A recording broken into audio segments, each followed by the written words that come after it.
My self Arpita Shukla and you are watching clerks of law academy. आज हम बात करेंगे the code of criminal procedure 1973 की सेक्शन 345 की। हमने पहले बात करी थी, जाना था, इंट्रोडक्शन देखा था हमने सीआरपीसी का और जाना था कि कब इन्फोर्स हुआ है, और फिर उसके बाद सेक्शन 2 में देखा था कि बेलेबल ऑफेंसेस क्या होते हैं, नॉन बेलेबल ऑफेंसेस क्या होते हैं, कॉग्निजेबल ऑफेंसेस क्या होते हैं, नॉन कॉग्निजेबल ऑफेंसेस क्या है, कंप्लेन क्या है, एफआईआर क्या है। हमने ये सब टर्म्स देखे थे, इन्वेस्टिगेशन, इंक्वायरी, जो बहुत ज़रूरी थे आगे सीआरपीसी को पढ़ने के लिए। अब सीआरपीसी में बता रखा है कि 2 जगह कोर्ट होती है, ठीक है। एक तो मेट्रोपॉलिटन एरिया में होगी और आउटसाइड मेट्रोपॉलिटन एरिया में होगी, मतलब मेट्रोपॉलिटन एरिया से बाहर होंगी, ठीक है। अब क्या है, हमें से पहले ये देखना पड़ेगा मेट्रोपॉलिटन एरिया क्या होता है। सेक्शन 8 में बताया गया है कि जिसकी पॉपुलेशन 1 मिलियन से ज़्यादा होगी, जिसकी पॉपुलेशन 1 मिलियन से ज़्यादा होगी तो वो क्या होगा, मेट्रोपॉलिटन एरिया होगा। अगर उस स्टेट की गवर्नमेंट उस एरिया को मेट्रोपॉलिटन एरिया डिक्लेयर कर दे तो वो कौन सा एरिया हो जाएगा, मेट्रोपॉलिटन एरिया हो जाएगा। अब आउटसाइड मेट्रोपॉलिटन एरिया मतलब जैसे डिस्ट्रिक्ट, स्टेट हम बोल सकते हैं, ठीक है। अब क्या है कि सेक्शन 3 में 4 सब सेक्शन है। पहला सब सेक्शन कहता है कि सीआरपीसी में अगर मजिस्ट्रेट के पास रेफरेंस आएगा तो कैसे आएगा। सेक्शन 3 में क्या बताया, सेक्शन 4 सब सेक्शन की बात करी। पहला सब सेक्शन कहता है कि सीआरपीसी में अगर मजिस्ट्रेट के पास रेफरेंस आएगा तो कैसे आएगा, और इसको एरिया के थ्रू बताया गया है। किसके थ्रू बताया गया है, एरिया के थ्रू बताया गया है। अगर मेट्रोपॉलिटन एरिया है तो उस केस में प्रिजाइडिंग ऑफिसर कौन होगा, मेट्रोपॉलिटन मजिस्ट्रेट होगा। और जो मेट्रोपॉलिटन एरिया से अलग जो एरिया होंगे वो क्या होंगे, उसमें जो प्रिजाइडिंग ऑफिसर होंगे वो कौन होंगे, उनको जुडिशियल मजिस्ट्रेट कहेंगे। क्या कहेंगे, जुडिशियल मजिस्ट्रेट कहेंगे। देखिए हम डिफरेंस देखते हैं कि जज एंड मजिस्ट्रेट को कौन होते हैं। हमें ये भी जानना जरूरी है कि जज कौन है और मजिस्ट्रेट कौन है। अगर क्रिमिनल ट्रायल होता है और उसमें जो प्रिजाइडिंग ऑफिसर होंगे वो होंगे मजिस्ट्रेट, जुडिशियल मजिस्ट्रेट होंगे। कौन होंगे, क्या बात करिए हमने, अगर क्रिमिनल ट्रायल देखते हैं कि क्रिमिनल ट्रायल होता है तो और उसमें जो प्रिजाइडिंग ऑफिसर होंगे वो कौन होंगे, वो मजिस्ट्रेट होंगे। और सिविल प्रोसीडिंग में क्या देखेंगे, सिविल प्रोसीडिंग में जो प्रोसीडिंग होगी उसमें जो भी प्रिजाइडिंग ऑफिसर होंगे उनको कहा जाएगा, जज कहा जाएगा। क्या कहा जाएगा, जज। तो हमने क्या डिफरेंस देखे कि मजिस्ट्रेट कौन होता है, जज कौन होता है। जुडिशियल मजिस्ट्रेट कौन होता है, जो अगर कोई क्रिमिनल ट्रायल हो रहा है और उसमें जो प्रिजाइडिंग ऑफिसर होंगे वो जुडिशियल मजिस्ट्रेट होंगे, और सिविल प्रोसीडिंग में जो प्रोसीडिंग हो रही है उसमें जो प्रिजाइडिंग ऑफिसर होंगे वो होंगे जज होंगे, ठीक है। हमने क्या जाना, जजेस और मजिस्ट्रेट के बारे में जाना। अब क्या है, सेक्शन 3 का सबसेक्शन 1 का सब क्लॉज बी क्या कहता है, आउटसाइड मेट्रोपॉलिटन एरिया में देखे जाएगा। ये रैंक के हिसाब से हिरार्की होती है, ठीक है। पहले सबसे छोटे जजेस जो होते हैं, फिर उसके बाद देखा जाएगा। तो अब क्या है, जो मेट्रोपॉलिटन एरिया है उसमें क्या होगा, जो मेट्रोपॉलिटन एरिया में होगा वह मेट्रोपॉलिटन मजिस्ट्रेट बोले जाएंगे। जो सबसे कम रैंक के होंगे वो कौन होंगे, मेट्रोपॉलिटन मजिस्ट्रेट होंगे।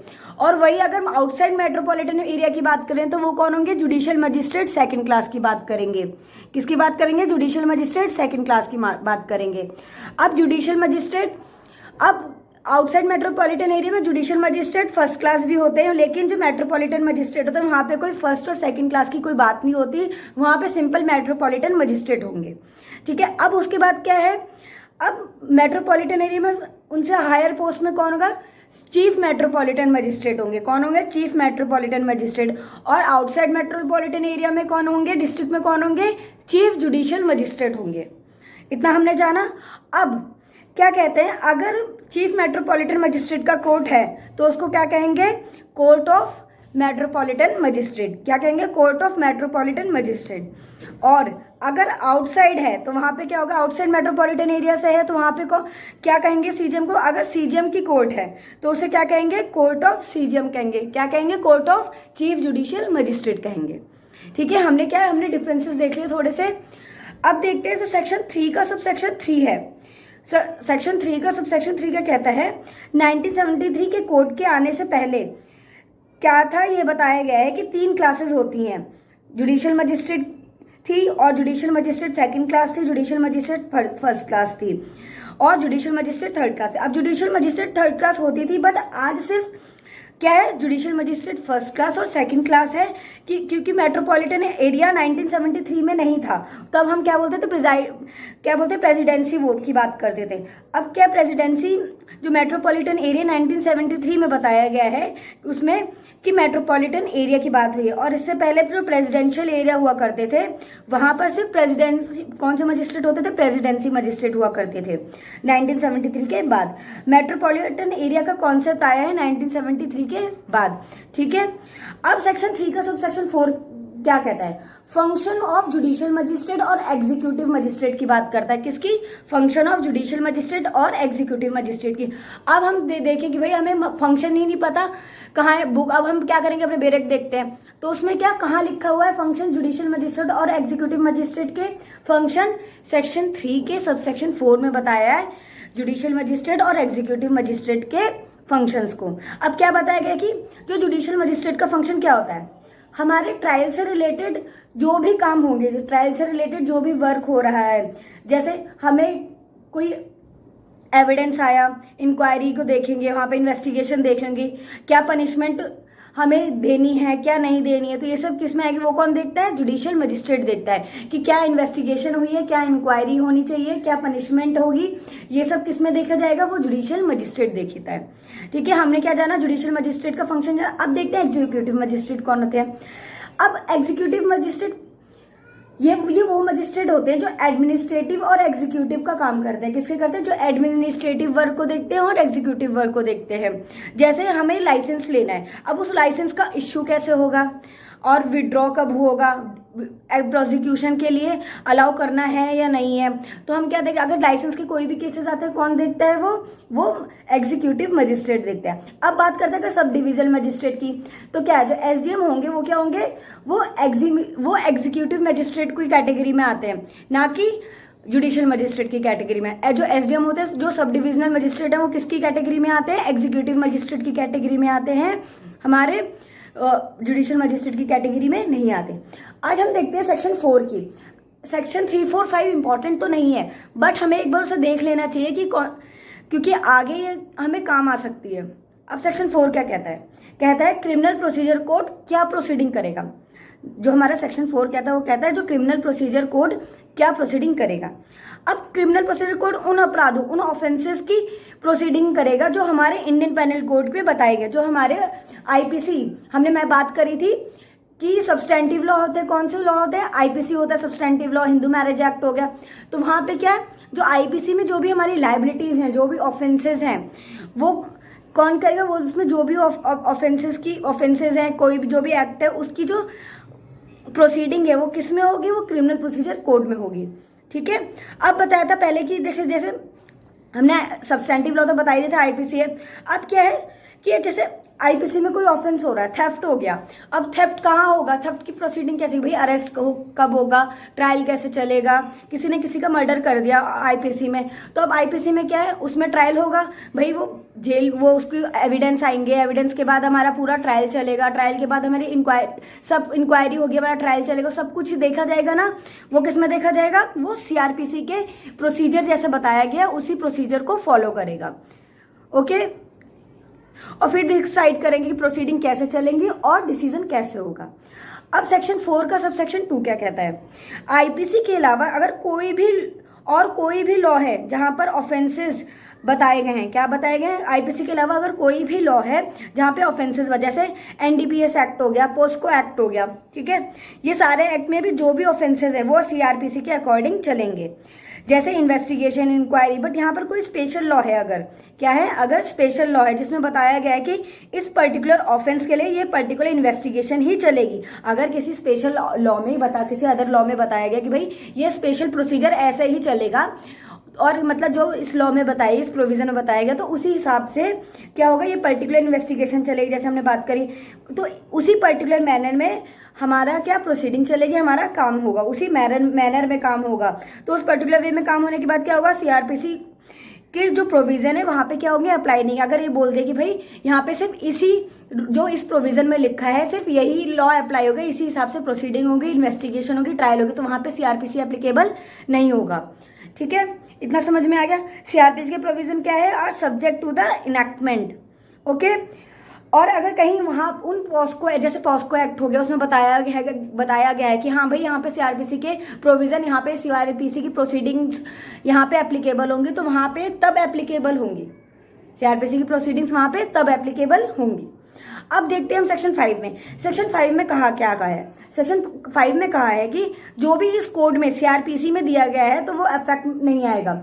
मतलब सीआरपीसी में जो इस कोड में सीआरपीसी में दिया गया है तो वो अफेक्ट नहीं करेगा किसी भी स्पेशल या लोकल लॉ को। कोई भी अगर हमारा स्पेशल लॉ है हमारे स्टेट में, तो और कोई भी लोकल लॉ हो गया, तो उसको क्या है, सीआरपीसी हमारा code of criminal procedure code हमारा उसको अफेक्ट नहीं करेगा उस लॉ को। पर अगर स्पेसिफिक प्रोविजन में बोला गया है कि ये जो लॉ है सीआरपीसी के अकॉर्डिंग डील होगा, तो मतलब जैसे हमारे किसी लोकल लॉ में ये बोल दिया गया है, किसी भी लोकल एक्ट में ये बोल दिया कि भाई ये जो एक्ट है ये सीआरपीसी के प्रोविजन इसमें एप्लीकेबल होंगे, तो वहाँ पे सीआरपीसी से वो क्या करेगा, वो लॉ डील करेगा अकॉर्डिंग सीआरपीसी के अकॉर्डिंग, फिर वो डील होगा।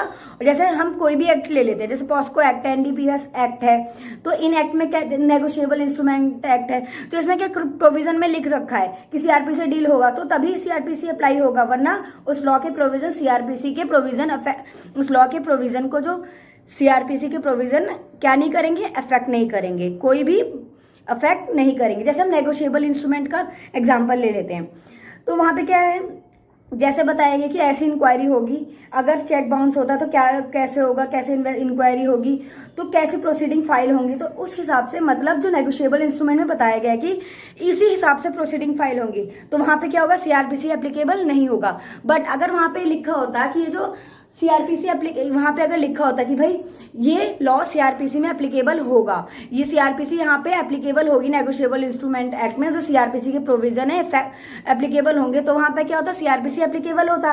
बट वहाँ पे सीआरपीसी एप्लीकेबल नहीं है, तो क्या करेगा, जो नेगोशिएबल इंस्ट्रूमेंट एक्ट है उसको अफेक्ट नहीं करेगा हमारा सीआरपीसी। ठीक है, आपको समझ में सेक्शन 3, 4, 5 आप इसको एक बार जरूर देखिएगा। हमें हिरार्की भी पता होनी चाहिए। जुडिशियल मजिस्ट्रेट सेकंड क्लास आता है पहले, या जुडिशियल मजिस्ट्रेट फर्स्ट क्लास आता है, या सीजेएम आता है, तो ये सब चीज़ों को हमें बहुत ध्यान से देखना होगा क्योंकि ये आगे बहुत ही काम आएंगी। अब हम हिरार्ची देखते हैं कोर्ट की, मतलब कैसे पनिशमेंट देती है। सबसे पहले हमारा क्या होना था, हाई कोर्ट आता है। हाई कोर्ट में क्या है, ये कोई सा भी सेंटेंस दे सकती है, इवन डेथ के भी पनिशमेंट को दे सकती है हाई कोर्ट। फिर उसके बाद कौन आता है, सेशन जज आते हैं और एडिशनल सेशन जज। इसमें क्या होता है, कोई भी सेंटेंस दे सकते हैं, क्या होता है, कोई भी पनिशमेंट दे सकते हैं। लॉ में कोई भी जो पनिशमेंट दी गई है वो सब दे सकते हैं और इवन डेथ भी दे सकते हैं। बट इसमें क्या है, इसमें हाई कोर्ट से कंफर्मेशन लेना पड़ेगा डेथ सेंटेंस देने के लिए सेशन जज को। फिर हम देखते हैं असिस्टेंट सेशन जज। असिस्टेंट सेशन जज में क्या होता है, हम इसमें हमें सेशन जज क्या देते हैं, इम्प्रिजनमेंट देते हैं। किसी भी ऑफेंडर को क्या एक्यूज को 10 साल की सजा 10 साल तक की सजा दे सकते हैं और फाइन के लिए भी बोल सकते हैं। अब हम देखते हैं जो हमारा चीफ जुडिशियल मजिस्ट्रेट और जो चीफ मेट्रोपॉलिटन मजिस्ट्रेट है वो कितनी पनिशमेंट दे सकते हैं, कितना इम्प्रिजनमेंट दे सकते हैं। वो 7 साल की सजा दे सकते हैं प्लस फाइन भी दे सकते हैं कि भाई तुम्हें फाइन भी पे करना पड़ेगा। अब देखते हैं जुडिशियल मजिस्ट्रेट फर्स्ट क्लास और मेट्रोपॉलिटन मजिस्ट्रेट की। इसमें क्या है, ये 3 साल तक की सजा दे सकते हैं और 10,000 रुपए का फाइन भी दे सकते हैं कि भाई तुम्हें इतना पे करना पड़ेगा।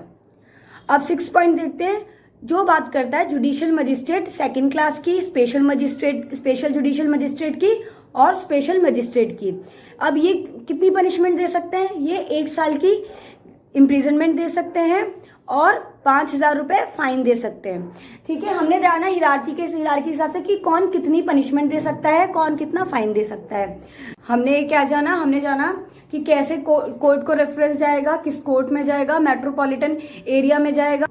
और हमने देखा था मेट्रोपॉलिटन एरिया में कौन कौन से मजिस्ट्रेट होते हैं, कौन कौन से होते हैं। सबसे छोटे मेट्रोपॉलिटन मजिस्ट्रेट, फिर सीएमएम होंगे।